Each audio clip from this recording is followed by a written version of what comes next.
ये सोचना पूरी तरह गलत है कि भाई मेरी लाइफ में प्रॉब्लम चल रही है, मेरी ज़िंदगी में सारे दुख है। हर इंसान ना किसी स्ट्रगल से गुज़र रहा है, किसी ना किसी प्रॉब्लम से गुज़र रहा है अपनी लाइफ में। ये चीज़ तुम भी नोटिस कर लेना अपनी लाइफ में। जो बंदा हमेशा घूमता-फिरता हुआ दिखता है, स्माइल करता हुआ दिखता है, ज़रूरी नहीं है उसकी लाइफ में भी दुःख ना हो, उसकी लाइफ में कोई प्रॉब्लम ना हो। सबकी लाइफ में कुछ ना कुछ प्रॉब्लम्स होती है, कुछ ना कुछ दुःख होता है अपना-अपना। फ़र्क इतना होता है कि भाई सामने वाला बंदा मेंटल स्ट्रेस से डील कर रहा होता है। आप मेंटल स्ट्रेस को लेके बैठे रहते हो, उसके बारे में सोचते रहते हो। खुशी का मतलब ना प्रॉब्लम फ्री लाइफ नहीं होती कभी भी। देखो खुश रहने का मतलब ये नहीं होता कि भाई तुम्हारी लाइफ में बिल्कुल भी प्रॉब्लम नहीं आए।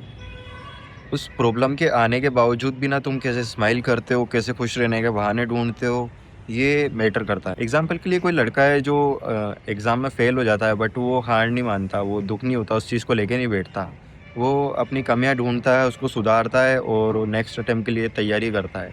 प्रॉब्लम होती है तो सॉल्यूशन भी होता है उसका यार। देखो तुम्हें ना दुःख को दबाना नहीं है, तुम्हें अंदर ही अंदर रख के बैठना नहीं है, उसे समझना सीखो। दर्द को इग्नोर करोगे ना तो वो अंदर ही अंदर तुम्हें तोड़ देगा। अगर तुम उसे एक्सेप्ट करोगे ना तो वो तुम्हें स्ट्रॉन्ग बना देगा। अगर तुम कोई बिज़नेस कर रहे हो, कोई एग्ज़ाम दे रहे हो, उसमें अगर फेल हो जाते हो तो तुम्हें अगर रोना आ रहा है ना किसी भी चीज़ को लेके, अगर कोई आपका बेस्ट फ्रेंड या फिर अगर तुम्हें कोई इंसान छोड़ के चला जाए तो जितना मर्ज़ी हो उतना रो लो। जितना हो सके अपने बेस्ट फ्रेंड या किसी क्लोज़ फ्रेंड को बताने का ट्राई करो, उसके साथ बातें शेयर करो। अपने अंदर ही मत दबा के बैठो। अगर कोई नहीं है ऐसा इंसान तो आप पेपर पेन ले लो, उसमें लिख लो अपनी सारी बातें, अपनी सारी प्रॉब्लम्स लिख लो। बहुत हद तक चांसेस है कि आपके जो स्ट्रेस लेवल है वो कम होगा उस चीज़ को लेके। वहीं पे अटके रहने की जगह उससे आगे बढ़ना सीखो, उससे निकलना सीखो। देखो तुम्हें ये चीज़ समझनी होगी कि हर सिचुएशन ना कुछ सिखा के जाती है तुम्हें।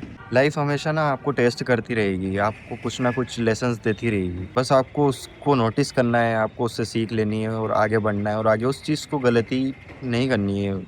जो गलती आपने करी है ना वो आगे नहीं करनी। लाइफ का हर दुःख लेसन होता है, जो हमें सिखाता है गाइस।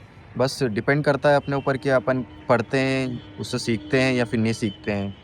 या फिर वापस से ज़िंदगी में वही गलती करते हैं। जॉब में बार-बार रिजेक्ट होने के बाद भी ना उस पे इम्प्रूवमेंट करना, उस पे काम करके नेक्स्ट रिज जॉब में बार-बार रिजेक्ट होने के बाद भी आपको जॉब में बार-बार रिजेक्ट होने के बाद भी स्किल्स इम्प्रूव करना, उसमें इम्प्रूवमेंट लाना, नेक्स्ट इंटरव्यू क्रैक करना। आपने पिछले पिछले इंटरव्यू में क्या गलती की थी, वो उससे सीख के आप अपने नेक्स्ट इंटरव्यू में क्या इम्प्रूवमेंट कर सकते हो। ये चीज़ें आप सीख के आप अगली बार के लिए प्रिपेयर हो सकते हो। तुम्हें ये चीज़ समझनी होगी कि खुशी ना हैबिट है, ना कि कोई लक है। बहुत से लोग बोलते हैं कि भाई इसका तो लक है, इसका लक अच्छा है, इसकी लाइफ में सब अच्छा चलता है। ऐसा नहीं होता यार। खुश होना ना एक डिसीज़न होता है जो कि हमें रोज़ लेना पड़ता है। अगर तुम अगर तुम दुःख की तरफ जाओगे तो तुम्हें दुःख ही दुःख दिखेंगे। अगर तुम खुशियाँ ढूँढोगे लाइफ में तो खुशी-खुशी मिलेगी तुम्हें। एग्ज़ाम्पल तुम रोज़ सुबह वॉक करने जा सकते हो, थोड़ी-सी वर्कआउट कर सकते हो, जो तुम्हें अच्छा लगे वो कर सकते हो, सिवाय मोबाइल चलाने के या सोशल मीडिया चलाने के अलावा। क्योंकि उसमें भी तुम अपने आप को कंपेयर करने लग जाओगे दूसरों की लाइफ से। ये छोटी-छोटी चीज़ें ना आपकी लाइफ में थोड़ा बहुत चेंजेस लाएगी, थोड़ा बहुत इम्पैक्ट लाएगी और आपका मूड ठीक करने में मदद करेगी। और दूसरी बात ये है कि अपनी कंपैरिज़न करना बंद कर दो बिल्कुल भी। जब तक दूसरों की लाइफ से खुद की लाइफ को कंपेयर करते रहोगे ना तो हमेशा आपको दुःख ही मिलेगा। आप ये सोचोगे कि भाई उसकी लाइफ में तो सब अच्छा चल रहा है, उसने तो ये अचीव कर लिया। भाई तू भी अचीव कर सकता है बट तुम्हें उसके लिए काम करना पड़ेगा, तुम्हें उसके लिए एफर्ट्स डालने पड़ेंगे। तुम उसके लिए क्या कर सकते हो वो तुम्हें देखना पड़ेगा।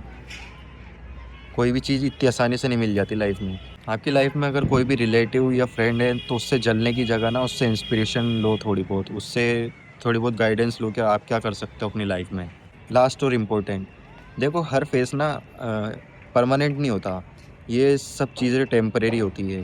आपकी लाइफ में प्रॉब्लम आती है, दुःख आता है तो वो थोड़े टाइम के लिए रहता है, ना कि हमेशा के लिए।